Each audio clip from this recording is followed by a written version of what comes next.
Wow. Congratulations. Congratulations, Bruce. You've successfully used your powers as host to Yes, record. and I've used them for good rather than evil. That's right. That's how those programs go, don't they? Mhm. Use your powers for good. Yeah, that's great. Well, thanks for taking the time to be here with us this evening. We have about an hour together, and so during this hour, I would like to do the second of the three. I think it's three part series that I'm doing on becoming Chenrezig. And this has to do with the practice of Chenrezig, the bodhisattva of compassion. And it's a practice that Karma Kagyu centers do in their Dharma centers everywhere in the world. It was the very first practice we did in Columbus, Ohio, at the Columbus Karma Thegsum Chöling, when our center was founded 45 years ago this month. Wow. 45 years ago. In 1978, Khenpo Karthar Rinpoche came to Columbus, Ohio. I think he came on the train. I mean, it was that long ago. And he did a program for us on meditation, and he also gave the Chenrezig empowerment. So it was a main practice of our center from the very beginning. And a lot of people do this practice, but they may or may not know the methods or the techniques for doing the practice. Last time, I talked a little bit in general about Chenrezig, the relative Chenrezig, who is the appearance of a bodhisattva with one face and four arms. We looked a little bit at the iconography of Chenrezig and the symbolism of the iconography of the hands and the implements that he holds in his hands. And we talked a little bit about the ultimate Chenrezig, which is wisdom, compassion, and emptiness. So we talked a little bit about the ultimate Chenrezig as well as the relative Chenrezig, discussing how practicing the relative Chenrezig of the face and arms can bring us into an understanding of the absolute nature of mind, which is the absolute Chenrezig. So that's what we talked about a little bit last time. And then today, what I'd like to do is I'd like to, I can't recall, I may need to rely on you folks to help me with this. Was I able to discuss the purification of body, speech, and mind that happens in deity practice last time? I wanted to cover it, but I don't know that I got there. Does anybody remember it in particular? Yeah, I'm seeing a shake of head. No, okay. Well, then I'd like to take a moment now to review the basics, a little bit of the basics about deity practice, what it is and why we do it. We talked a little bit about this last time. If you'll recall, we mentioned that we all have Buddha nature. At least that's what our lamas tell us, that we have Buddha nature. We have the capacity to become Buddhas, to understand the nature of our minds and to become Buddhas ourselves. It wasn't that there was just one Buddha and there will never be another. We all have the capacity for awakening.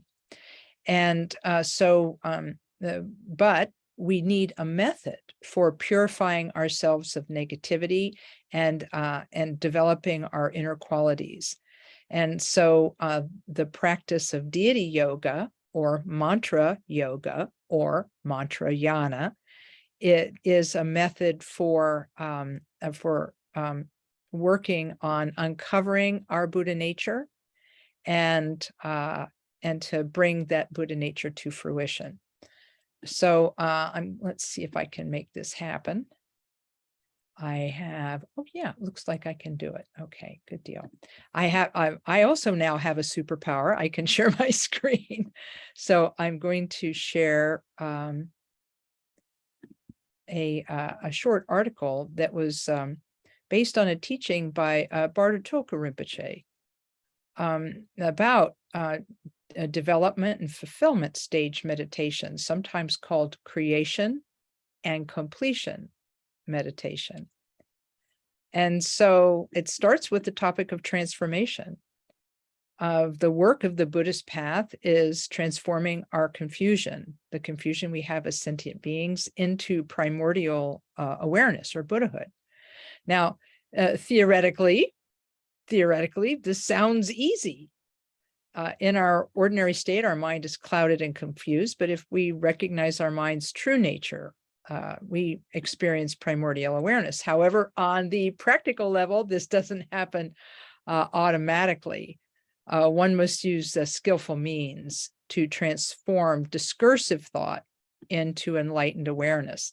And deity yoga, or the development and fulfillment stage meditation, turns our discursive thoughts into enlightened awareness by giving us images and prayers, which are intellectual and which are conceptual. We use these conceptual words and pictures.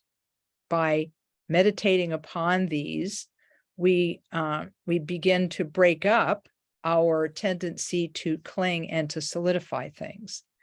And so this article mentions that there's a Tibetan name for each of these phases, Kye, because Kye means birth, and a stage, Rim means stage, so Kye Rim, or the stage of development, and Dzog Rim. Dzog means perfection or completion, and Rim, of course, is stage.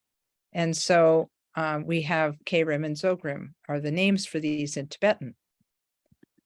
Now, what do these two phases work on? Well, they work on our faculties of body, speech, and mind, which right now are obscured by ignorance.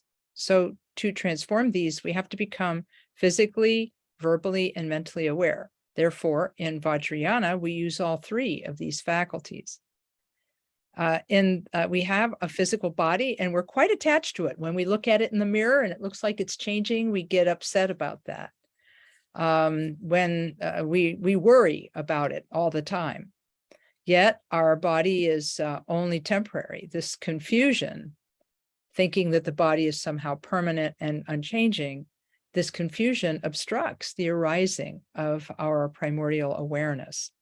So in other words, we have to come to see that this body is something that appears without having lasting, permanent existence. So in this way, the body is the form aspect of consciousness. So in Vajrayana practice and deity yoga, we identify with a pure and enlightened form, like the bodhisattvas, Chenrezig and Tara. We put aside our concept of our body for the body of an enlightened being. We don't take it to be solid or substantial. We make the visualized form of our body insubstantial and made of light.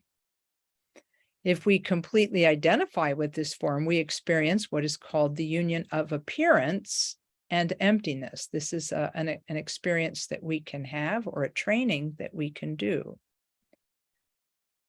Then the second aspect is our speech. Although our speech could be considered intangible, we actually relate to our speech as something that's solid and real. And it's like if somebody says a bad word to us, we feel as though we've been hit by a rock. So because we're very attached to what we say, our speech is given tremendous power. However, ultimately, our speech is without true reality. So in Vajrayana, we meditate on mantra, which is the enlightened speech of enlightened beings. So if we completely identify with this speech, this mantra, the experience is called the union of sound and emptiness. As such, it has no intrinsic reality, but is a manifestation of pure sound, arising simultaneously with emptiness. And through the practice of mantra, we no longer cling to the reality of speech.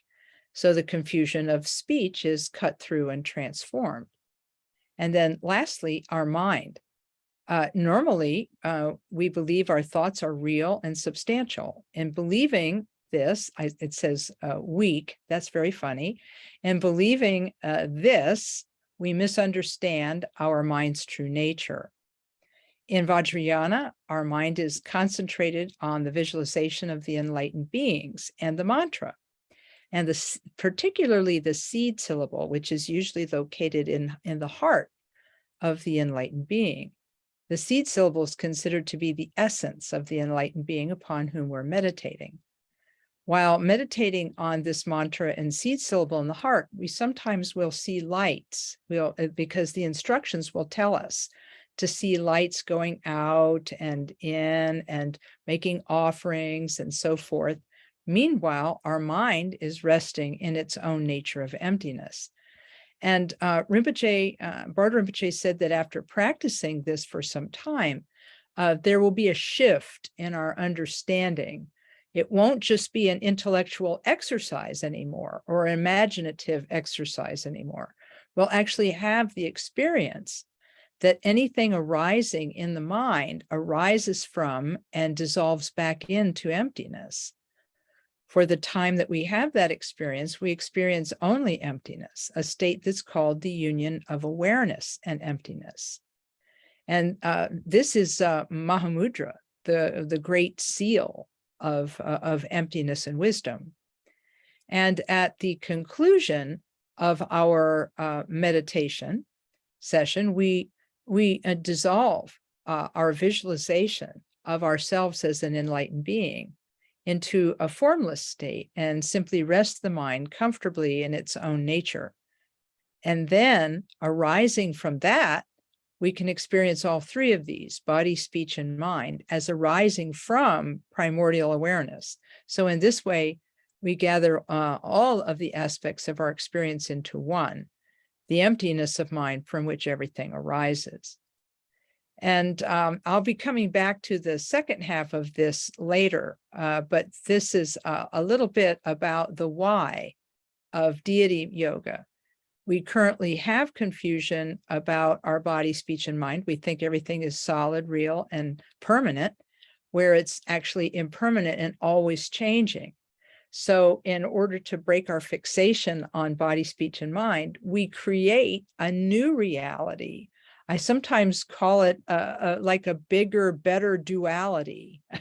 It's still dualistic to think of ourselves as being a bodhisattva made of light and completely empty inside, with perhaps the seed syllable in the heart of ourselves as the deity. Meditating in this way, we actually allow ourselves to, for a moment, break our fixation on body, speech, and mind, replacing it with the meditation on the body as being appearance and emptiness, the speech as being sound and emptiness, and thought as being awareness and emptiness. And what do we do at the very end? We dissolve all of it into utter emptiness and rest the mind. And in so doing, we give ourselves the opportunity to experience mind's basic nature in an instant. So the practice of deity yoga then is both simple and profound. So in any case, I wanted to at least start with that, and I'll pause now and see if people have questions about this part of the presentation, about form and emptiness, sound and emptiness, thought and emptiness, or just any of the ideas you've heard expressed so far. Do you have questions, curiosities, things you'd like to know?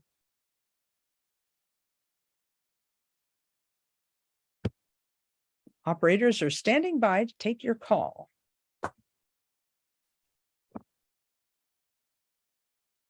Any questions?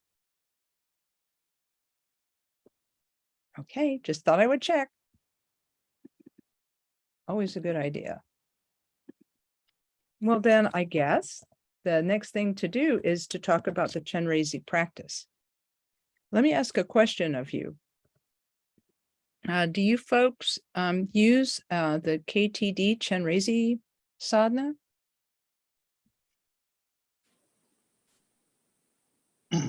Yes, we do, Lama Kathy. We use the Chenrezig Sadhana with Amitabha and Guru Rinpoche short practices within it. Great. Okay, excellent. I'm not sure if this is the one you use or not, but I'm going to put it on screen here. Let's see. And see if this is the one you use, because we'll just walk through it. This is the current book they use at KTD. See if I can make that bigger for you. The lineage prayer, the Chenrezig sadhana, Amitabha, Guru Rinpoche, long life prayers and dedication prayers. Yeah, assuming that Chenrezig Sadhana itself hasn't changed, that's the same prayer Okay. book, and I think it goes back 15 years or more. Oh, yeah, this one actually was created about 3 years ago. So if you want to look at the really old one that you will be more familiar with, I've got that one too. Okay. Because yes, I do have that one as well. The one that we use at Columbus KTC. Oh yeah, I know which one you use. Okay, now I got it. Well, see, there's so many different versions of the book. I want to make sure I use the one that you're most familiar with. But is the Sadhana, is the Chenrezig Sadhana, has that changed? Not really, no. Yeah, okay. It hasn't. But this is the version of it that you will know. You will feel the most, the most resonance with, because this is the one you're used to seeing. Right? Yes. Okay. So the Chenrezig sadhana actually begins at KTD and at Kaju centers around the world with the lineage supplication, which is a whole another teaching in itself. So we're not going to go over that today. I have a feeling I've actually already explained this prayer at some point in the past, perhaps. Yes. Okay. And here's the Chenrezig sadhana. This book contains the recitation for the meditation of the Great Compassionate One, called For the Benefit of All Beings Vast as the Skies. You remember last time, did I speak to you last time about the Tibetan saint Tongtong Gyalpo, who wrote this text? He's sometimes called the Iron Bridge Builder because he lived in the 1300s and was well known as an engineer who built iron chain bridges across some of the most dangerous rivers in Tibet. And so he was considered to be a bit of a polymath and a genius. So he was also considered to be an emanation of Chenrezig. And he had many visions of Chenrezig. And one of his lasting legacies is this practice that he wrote down. Those of you who are familiar with how the sadhana goes know that, like many Buddhist practices, it begins with refuge and bodhicitta. And it uses the traditional 4-line refuge prayer, and taking refuge in the Buddha, Dharma, and Sangha from now until enlightenment is reached. And then we make the aspiration that we accomplish the 6 perfect virtues and achieve awakening for the benefit of all beings. So the first 2 lines are refuge, and the second 2 lines are the raising of bodhicitta motivation, so that our practice then is motivated by, informed by the bodhisattva motivation to benefit others. The second section is the visualization of the deity of Chenrezig, and it begins with the words Dasok Kakyap Sim Chenji Jisu Pekado Wei Teng, and then it describes what we are to visualize. On the crown of the head of myself and all beings is a Hri letter, which you'll see here in the Tibetan. Let's see if I can make that really big. There you go. Now, if you can't see seed syllables, if you can't see Tibetan letters, don't feel lonely. It is, most people have difficulty meditating upon and visualizing Tibetan letters. So what you can do instead, Khenpo Rinpoche says, is visualize a small white sphere of light above your head on a lotus flower and a moon disk. The lotus flower is open, and the moon disk is lying flat on it like a cushion. So this is symbolic of loving kindness, the lotus, and compassion, which is the moon. And this will be, this is the basic visualization, is that you start thinking that this is happening not just to you, but for all sentient beings. Now, what I'd like to do tonight is go quickly through the entire sadhana so you see the parts of the sadhana. And then next, after I go through all the parts quickly, I'll go back and show you piece by piece by piece by piece how the visualization comes together. Now, because of time, we may not finish that explanation tonight, but at the very least, we'll be able to go through the parts of the sadhana so you can see what the parts are and what they're for.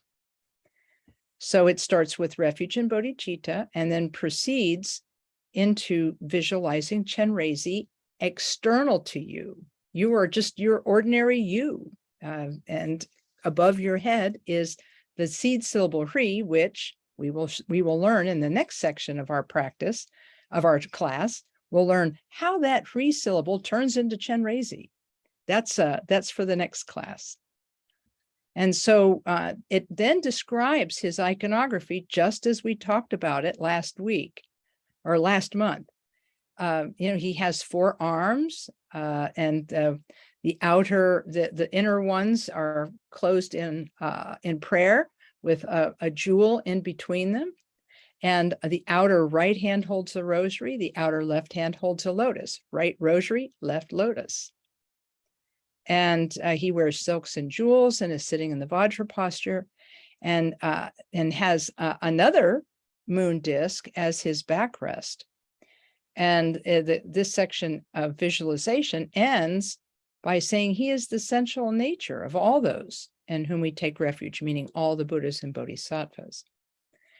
And then after that, we think that we're leading all sentient beings in praying to Chenrezig. The part that begins Jowo Chenji Magud Kudokar Zosangji Chiu La Jen Toje Chenji Drolasik Chenrezig La Chat Salo is Chat Salo is like I bow to you. And so we're taking Chenrezig as our Lord, untouched by fault, and asking for his blessing. After that, we do another prayer. This prayer is called the 7-branch prayer. And this is a traditional format for Buddhist practice. It has 7 parts. Begins with prostration and homage, offerings, confession, rejoicing, asking the Buddhas to turn the wheel of Dharma, asking the Buddhas not to pass away into nirvana, and dedicating our merit to the benefit of all sentient beings. So these 7 parts have been part of Buddhist practice for centuries. This 7-branch prayer goes all the way back in history to the sutras of the Buddha. And so it's a common format for accumulating merit, confessing faults, and rejoicing in the actions of others, and dedicating merit. After that, there is another prayer. And this prayer is a prayer of praise, praising the qualities of Chenrezig and asking him to purify the negative karma. By praying to him, we pray that we purify our own negative karma and ask for Chenrezig to bless and rescue beings in the 6 realms. And so this prayer is both a prayer, a supplication, an aspiration, a teaching on karma, action, cause, and result. And you'll see it begins with the prayer of praise. Chenrezig, my Lama, I supplicate you. Chenrezig, my Yidam, or my meditation deity, I supplicate you. Noble, supreme Chenrezig, I supplicate you. Refuge and protector Chenrezig, I supplicate you. Kind protector Chenrezig, I supplicate you. And then it says, hold me in your compassion, meaning bless me with your compassion. Innumerable beings have wandered in endless samsara and experienced unbearable suffering. Protector, they have no other refuge than you. Please bless them that they attain the omniscience that is awakening. And so after this introductory praise and supplication, we then recite 6 4-line verses, which describe the suffering of each of the 6 realms of existence.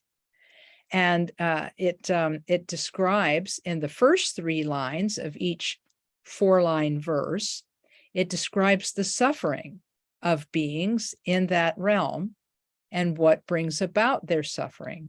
And then the last line is, may they be liberated from this. So let me give you an example. Here's an example. The first is these realms begin from the very lowest realm to the very highest realm.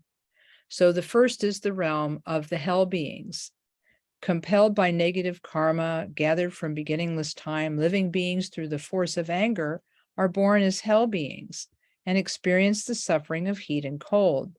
Supreme deity, may they all be born in your presence, Om Mani Padme Hum.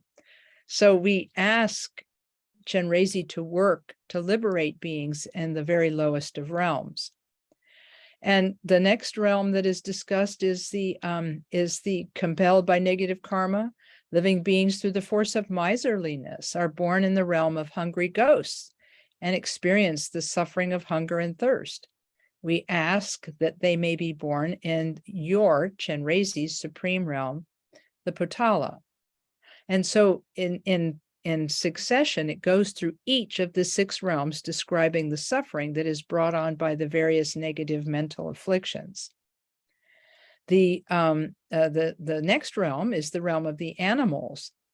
Living beings through the force of bewilderment are born as animals and experience the suffering of dullness and stupidity. Now, I know you're going to tell me how smart your cats are. I totally get that. Because I've had many people tell me, hey, my dog is pretty smart and my cat is pretty smart. This is not exactly what they're talking about here. They're talking about the fact that many animals are completely ruled by instinct. And that instinct leads them to prey upon other animals, kill those other animals, and eat them. And that their instincts then cause them to suffer greatly. They're ruled by their instincts.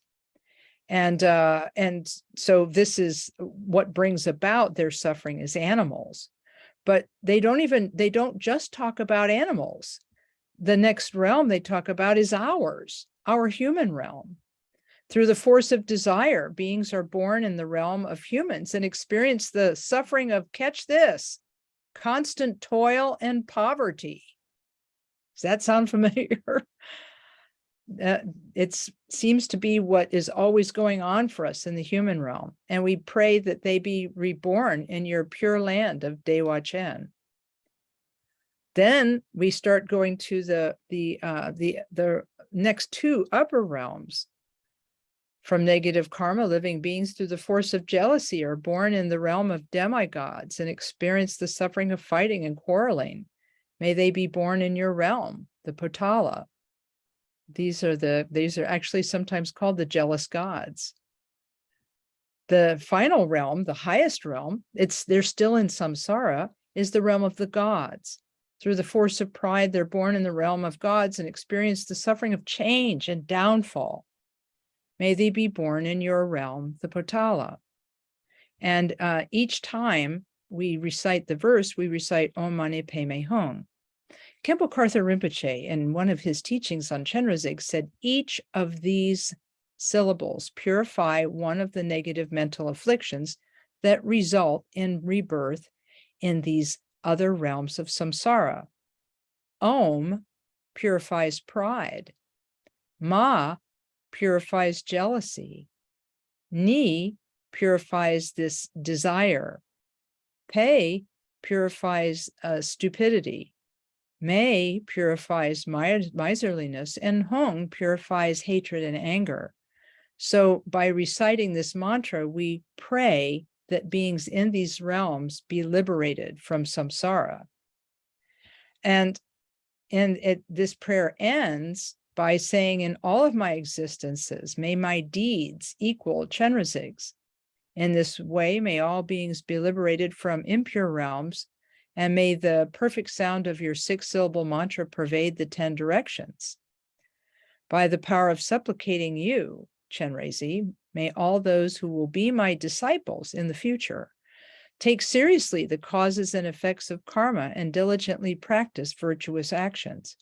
May they take up the Dharma for the good of all. And this concludes the prayer of the 6 realms. After this, we return to the root text, because believe it or not, those 2 large prayers, the 7-branch prayer and the prayer of the 6 realms, were not part of Tongtong Gyalpo's original composition. He only used refuge, the opening visualization, the prayer of praise to Chenrezig, and then this section. Those other 2 long prayers were not part of Tongtong Gyalpo's original prayer. However, in the small print, he said, here you can add any prayer that is full of blessing. And that's why these 2 prayers were added later.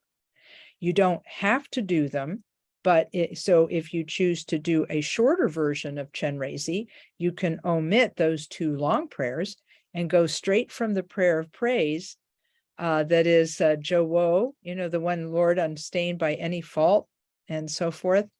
You Chenrezig, to you Chenrezig I prostrate.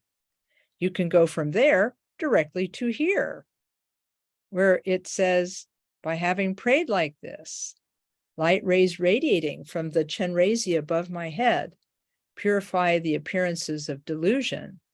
The outer world of the environment becomes the pure land of bliss. The body, speech, and mind of beings, the inner world, become the body, speech, and mind of Chenrezig.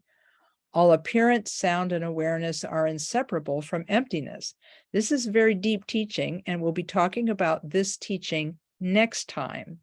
But I wanted to show you the different parts of the sadhana so you would be aware that there are different parts and what their functions are. This part here is where we become blessed by Chenrezig, and we turn into Chenrezig. We turn into Chenrezig, the world becomes the pure realm of bliss, and all the other beings in this world become Chenrezig also. And so the world has now been transformed through our meditation into a realm of purity. And in this place, in this way, we lead all sentient beings in reciting Chenrezig's mantra. And we do that for the next section of the chant. After chanting the Chenrezig mantra for a while, we sit quietly and dissolve the visualization. We dissolve the realm of Dewat Chen. We dissolve the form of all sentient beings as Chenrezig. We dissolve it all into the Chenrezig that's above our head, which then dissolves into us. And then we as Chenrezig dissolve into emptiness and rest there. And it says here, he says, let the mind remain absorbed in its own essential nature without making distinctions between subject, object, and action. And then recite this: the bodies of myself and others appear in the form of Chenrezig. All sound is the melody of his 6-syllable mantra. All remembrance and thought is the great expanse of primordial wisdom. So this is this is talking about the post meditation. Now that we have dissolved into emptiness, when we arise again, we're Chenrezig again, and all beings are Chenrezig, and we are in an awakened realm. And we conclude the practice by dedicating the merit. So this last section is dedication. Through the virtue of this practice, may I swiftly achieve the level of powerful Chenrezig. On this same level, may I then place every being, not one left behind. With all the merit of this meditation and repetition, may I and every being to whom I am connected, as soon as these imperfect bodies are left behind, be born miraculously in the pure land of bliss. Immediately after taking birth there, may we pass through the 10 bodhisattva levels and fill the 10 directions with emanations to benefit others. Through this virtue, may all beings perfect the accumulation of merit and wisdom. May they attain the 2 supreme bodies of the Buddha, which arise from merit and wisdom. May precious bodhicitta arise within those where it has not arisen. Where it has arisen, may it not decline, may it ever grow and flourish. And so that concludes the Chenrezig practice that you do every week. It has several parts.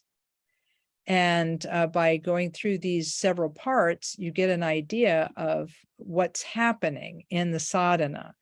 That we start with refuge, we visualize Chenrezig, we pray to Chenrezig, we receive blessings from Chenrezig, we become Chenrezig, and then all of it dissolves into emptiness and we rest there.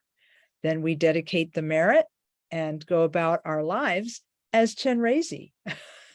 And that's a capsule description of what happens. Now you might say, well, that's a lot. Yes, it's a lot. And this is why I'm going to go through this not once, not twice, but 3 different times. Once going quickly so you can see what part of the text is which. And then the next time we talk, I'm going to go through each one of these bit by bit and explain what you visualize. And I will have an outline that I will send I'll send it to Max and he can make it available to everybody. And they will be able to read the outline in advance of my next class so that you'll actually see everything that you would otherwise be learning. And then it will be somewhat familiar to you when we go over it next month. So sorry for the what I would call a giant download of information. Sorry, that was a lot. But the outline will help it make sense. I developed the outline after getting instructions from Khenpo Karthar Rinpoche to use the 15th Karmapa's commentary on Chenrezig to teach the practice. But it's really a lot. So that's why I like to go through it 3 different times so that that at least some of it'll stick, so. So I'm guessing you're probably like, your brains are exploding. Sorry. But if you have any curiosities, yes, I see Ani has a question. Yes, Ani. Well, I will not hold true to my pride. I will ask a question about my ignorance. Back in 1970 something, I took refuge at Kalu Rinpoche Center in Vancouver, British Columbia. And this is what we used to do, Chenrezig meditation, the sadhana. So being new to Buddhist activities, I asked the Lama, did Chenrezig ever live? What did he, was he a body on planet Earth? Or and I don't remember his answer. So my question to you is the same after, I don't know how many years now. Is this a compilation of all things compassionate put together under the heading of Chenrezig? Or actually there was a Chenrezig once upon a time on planet Earth? I'm going to say yes and no, because isn't that the way it always is? Yes and no. And- Yes and no. Chenrezig, let's put it this way. Chenrezig is beyond any way he can be described. And that was what Bokar Rinpoche said in his book, Chenrezig, Lord of Love. This is the Bokar Rinpoche book, Chenrezig, Lord of Love. He said the real Chenrezig is the state of Buddhahood itself. That's the real Chenrezig, right? The actual state of awakening is Chenrezig. But for the benefit of beings, he manifests as a bodhisattva. And in this form, for the benefit of beings, he helps us connect. We can connect. And so there are two ways that Chenrezig is explained. You see him, actually, he is in the sutras. He and the other of the 8 bodhisattvas are mentioned in the sutras, in the Mahayana sutras. You see him. He is mentioned. And in fact, he has like one of the world's most famous mentions, you know, in Buddhist texts and literature, in that he is present in the Heart Sutra when the Buddha Shakyamuni is sitting in deep meditation on Vulture Peak. He's sitting in deep meditation, and he is accompanied by a gathering of all of his monastic disciples, a gathering of all of his arhat disciples, those who have attained cessation. He is accompanied by a vast host of bodhisattvas and so on. And a friend of mine who actually went to Vulture Peak said, the top of Vulture Peak is actually kind of small. So they're not quite sure how this vast host, but maybe some of them couldn't be seen. And in any case, whatever, what happens is in the action of the Heart Sutra, the Buddha sits in meditation, and very deep meditation. And at the same moment, Chenrezig is also engaged in deep meditation, and he comes to understand something. And then Shariputra, the Buddha's arhat disciple, asks Chenrezig a question. He said, how should a son or daughter of noble family train in the perfection of wisdom?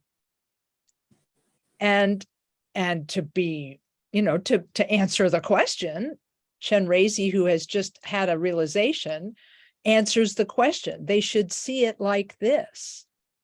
They should see that all of the aspects of self are empty. Form is emptiness. Emptiness is form. There is no other form than emptiness. There is no other emptiness than form. And then he said, and in that way, feeling, let's see if I can do it. Feeling, perception, mental formation, and consciousness are likewise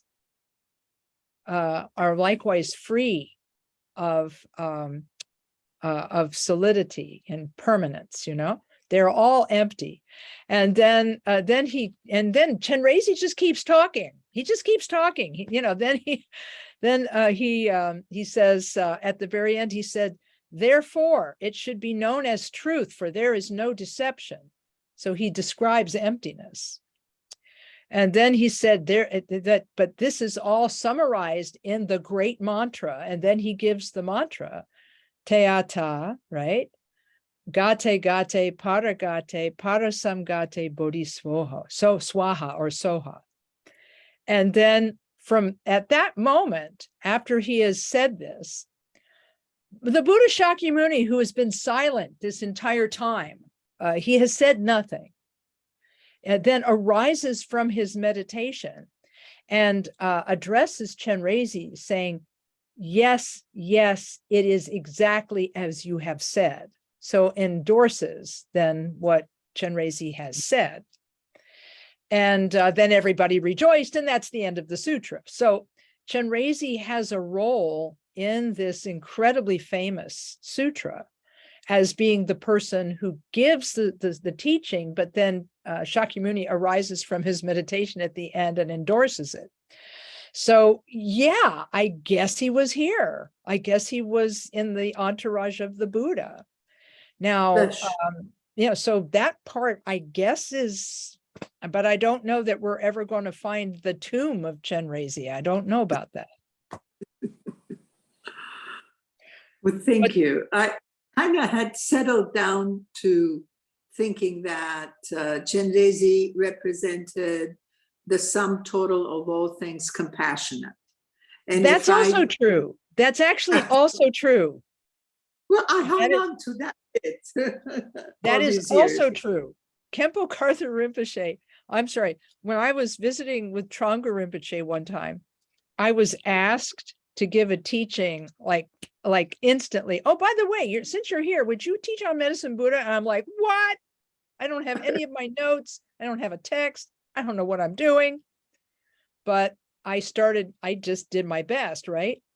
But the prayer at the beginning of that practice, that they had some preliminary prayers in it, and that was an incredibly important prayer to read, because in that preliminary prayer, it said, the Dharmakaya, through compassion, manifests as the two kayas of form, the Nirmanakaya for ordinary beings, and the Sambhogakaya for beings that are on the levels of awakening, the bhumis of awakening. And I said, that's Chenrezig. Chenrezig is, and Khenpo Rinpoche followed. Khenpo Karthar Rinpoche a few years later said to me, Chenrezig is the source of emanation of all the Buddhas and Bodhisattvas. He is the source of emanation of all the Buddhas and Bodhisattvas. And that was a very meaningful statement.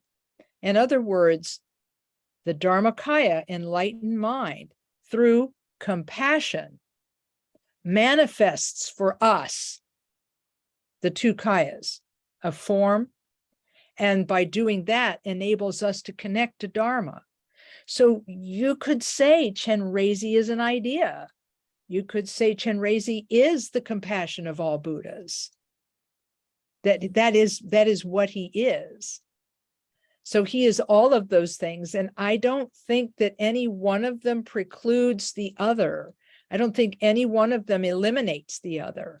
I don't think it gets in the way. Does that make sense? Yes, I do. Yes, I just was compelled to ask the question from the source here. So I did. Yes, I'm really happy you asked. I'm really happy you asked, because the answer is kind of yes and kind of no, because you can also read in the Amitabha Sutra, there's the story of how Chenrezig became the disciple of the Buddha Amitabha. And when he took the bodhisattva vow in front of the Buddha Amitabha, he said, I'm going to stay behind in samsara until every being is liberated. That's a powerful wish. And that everybody turned and bowed to him, because that's great compassion, to be the one who wants to hang around at the end and turn out the light in samsara. He's the last one to leave, apparently. But am I confusing the story? Apparently at one point, Avalokiteshvara or Chenrezig looked down on humanity and said, I give up. There's no way that they're going to do this. I give up. And then he was shattered into 1,000 pieces. And then Dakini or Buddha Amitabha. It was Buddha Amitabha put him back together. And that's why sometimes we see 1,000 arms and sometimes the 4 arms. Right. Yeah. And this story is also told in Chenrezig, Lord of Love. Okay. Yeah. And it wasn't that he gave up. It wasn't that he gave up. It's just that he became so discouraged that he wanted to give up. Yes. I would be discouraged too, to be honest with you. Looking at humanity, I got my doubts. I have my doubts. I myself get discouraged, let alone the rest of humanity. But the fact of the matter is that we all do have Buddha nature. We really do. All of us have Buddha nature. Even the very worst among us still have Buddha nature. And, you know, I need to say something about this, because when we see people who act in an evil way, you know, killing and harming and so forth, you know, we may think, well, such a person does not have Buddha nature, but it's just that their minds are overwhelmed with mental affliction. They have no control over their mental afflictions, and they're basically kind of possessed by their mental afflictions, which then continue to press them in negative directions. And I asked Khenpo Rinpoche, you know, how can we help these beings? And he said, well, you can do this practice and dedicate it to those who do wrong, and make sure that you think about them, and that when you're doing the visualization and you're purifying the whole world, you know, with Chenrezig's light, that you purify these people also. Because it's really, it's the best we can do, because we can't go into their minds and make their minds different. Even the Buddha can't do that, but we can at least not hate them. And when we pray for them in this way and visualize them being transformed in this way, it's a moment in time when we are not actively hating them or fearing them. Does that make sense? Yes, absolutely. Yeah. So we have.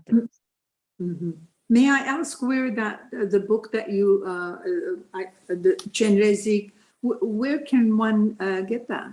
That one is available at the Namse Bangso bookstore, and you can also get it online. I'll type in the name of it again. There's two books that I like to recommend.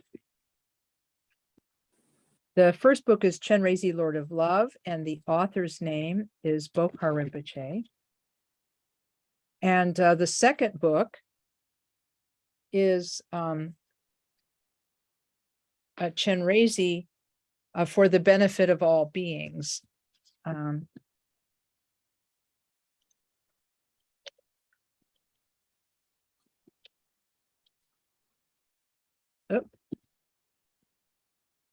And it's by Khenpo Rinpoche. These are currently in print. There's a book that is out of print, and it's just such a darn shame. And it's sorry. Oh, Siri thought I was talking to her. It's very kind. This is another book called Trainings in Compassion, should it ever come back into print. It's really wonderful. It's several short teachings, including the 15th Karmapa's commentary, which is not available anywhere in English now. It was a casually or small published by the translator Ken MacLeod a number of years ago, but it's not in print currently. You can find it online, I believe. Oh, that would be wonderful. 15th, yeah, I found it. The 15th online. Okay. And the Bokhar Rinpoche, are you sure that's in print? Because I looked a while ago and it was out of print, and used copies have gotten real expensive. Oh, So dear me. I'm afraid. Okay, well then, maybe that's changed then. Maybe that's changed. I think that's the case. Oh, darn. Yeah. Well, wait. I just looked online. You can find copies of Chenrezig, Lord of Love, for $15 used on Amazon and eBay. Really? Oh. That's Price excellent. went down. Last time I looked, they were real expensive. So that's good. The Kindle version is available as well. Okay, good. The Kindle version, I think, is probably going to be your least expensive option. The Trainings in Compassion is Tyler Dewar. But again, it's I have not seen it anywhere available. So anyway, so those Thank you. Yeah, no problem. We're running just a tad late. Does anybody else have a question before we close up this evening? I know we got a little bit of a late start. Daniel, are you, yes? Uh-huh. Uh-oh, there he is. I was kind of caught by surprise when you said the original form of Chenrezig by Tang Tong Gyalpo was so short, and then that tells me that I guess if our heart and mind is in the right place, it doesn't have to be a long prayer. No, it doesn't. You know, Okay. I think Tang Tong Gyalpo, well, you know, if we think about it, the other prayer he's famous for is that prayer that saved Sakya, and you see how short that is. I mean, you know, he was the one who was called to Sakya Monastery to help quell the epidemic.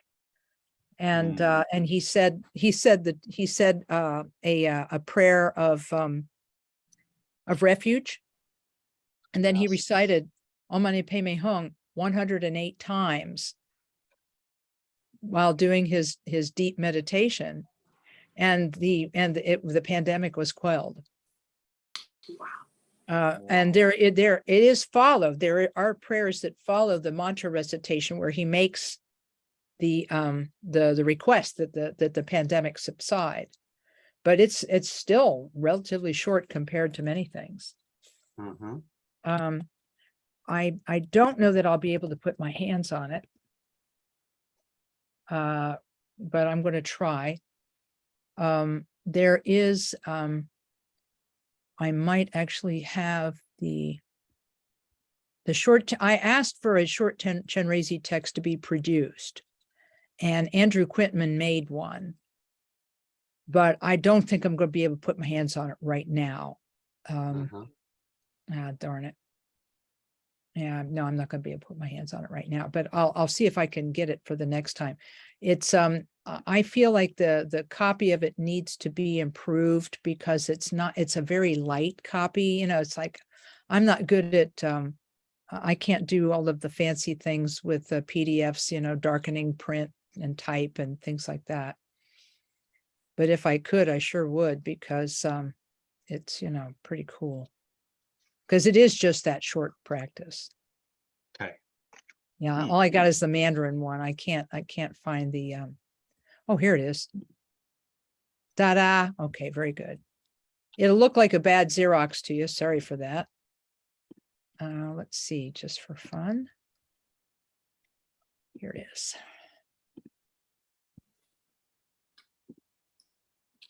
I'm sorry, you see how bad the illustration is and everything else. But this is the you know, Sanjay Chidon Sochi Chunamla, Janju Bardu Dani Chapsuchi, Dajijin Sochi Peso Namji, Drola Pinchio Sanjay Dripar Show. Okay, and then there's the few lines of visualization. And then Jo Wo is down here, Jo Wo Chenji. I'm sorry, I can't make, oh, I can make it bigger.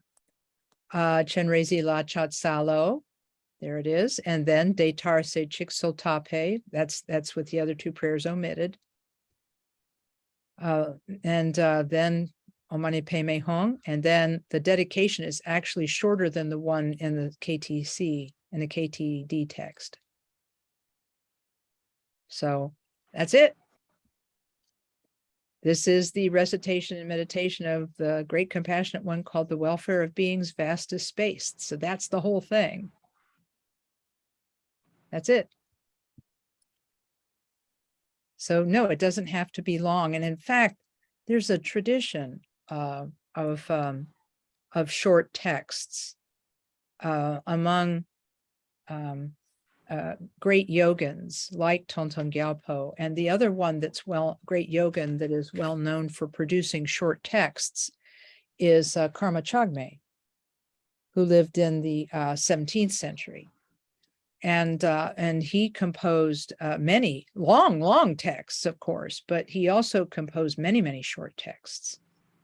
And so he said, you know, short texts are good for people who don't have a lot of time to practice. And so anyway, so I'm glad you asked about that. And the one other thing I wanted to say, and I am sorry we're running over, but I'll make this the last point. Usually when I talk about the 6 realms of existence, I need to say a couple of things about it, because I know it's very difficult for folks who come from a Christian background and so forth to hear about hell and all of that. And I've even had some Christian people say to me, "Oh, I thought hell was not, wasn't real. And then I come to Buddhism and you've got hell too. It's like, this is discouraging to me," they said, and they said, hell's kind of like not real from their point of view. So, and then they get discouraged with Buddhism because they think that Buddhism is, has some kind of, fantastical beliefs. But the teachings on this that I've heard are quite good. Khenpo Karthar Rinpoche said, look, the Buddha described these places. So the 6 realms of existence are real, but how they are real is going to depend on your karma. And so in that way, and later in his life, he said, I know I used to insist that there really was a hell and that there was burning going on and all of that. He said, because it's in the teachings of the Buddha. So the Buddha actually saw this and understood it to be true. And the Buddha talked about what produced hell and so forth. And he said, but he said, what it really comes down to, he said, these are physical states these are psychophysical states. He didn't, the translator used a different set of terms, but these are states that we go through in our life. When we are burning with anger, it's like we're in hell. When we're being stingy and miserly, it's like we're starved, like the hungry spirits. When we are choosing to be ignorant, it's like we're governed by instinct. And so we're like the animals. So he said, if you believe in the experience of these 6 realms, then the place doesn't really matter. And I really, that was meaningful to me. If you believe in the experience of hell, then it doesn't matter whether you believe that such a place exists, because the experience is real for the ones who are in it. And so I feel compelled to talk about that because I know it disturbs and upsets some people to hear about it. But it's a way of, we have to remind ourselves that whatever we consciously do, think, and say produces experiences in us. And when we choose to harm others and to nurse grudges and hatred, then it's like we're on fire. We're experiencing it right there, right then. And so it's my hope that by talking about this, that we'll be inspired to go beyond what we know now and go beyond what we think now, and to open our hearts to the fact that beings are suffering everywhere, right here with us in this world. And there may be some beings we can't see. They're so tiny or so small that we can't see beings who are suffering, but we can think about them and pray for them. So anyway, so thank you for listening to my TED Talk. I see, Daniel, you've put a link to a video that we can watch about Tongtong Gyalpo. Thank you.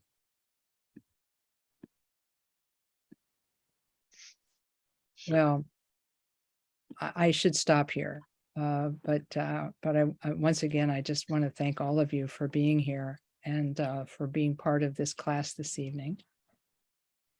And it's my hope that by learning about the practice of Chenrezig, that your own compassion grows and that the part of you that is Chenrezig flourishes. And so if you have other questions that you didn't get to ask tonight, you can, what you can do is you can write them down and send them to me by email, or you can send them to the organizers here, and then we'll cover them at the beginning of the next talk. Okay. And we have a date for that, don't we? Pretty sure. Max? He might not be at his screen at the moment. Oh, okay. All right. So Max has the master schedule. okay. Well, then what we'll do then is we'll watch for it, watch for it in the newsletter, and then, and then we'll see you then. So let's dedicate. Yes. Thank you, everyone. Great questions. It's good to be here with you. Thank you very much. It's inspiring for me to want to even do the short Chenrezig practice now. It's really easy. Okay. Well, let's dedicate our merit. We gather together all the merit that we've accumulated this evening and dedicate it to all beings who are suffering, which is all of us, that we are freed from suffering, come to Buddhahood, and then benefit others. Here's a short prayer. Through this merit, may all achieve the omniscience of Buddhahood. May it defeat our common enemy, wrongdoing. From the stormy waves of birth, old age, sickness, and death, from the ocean of samsara, may we free all beings. May we free all beings. May we free all beings. Thank you. Thank you very much. Thank you, Yes. Lama Kathy. It's Thank great to you. see everyone. Thank you so much. Yeah. Thank you, Lama Kathy. Okay.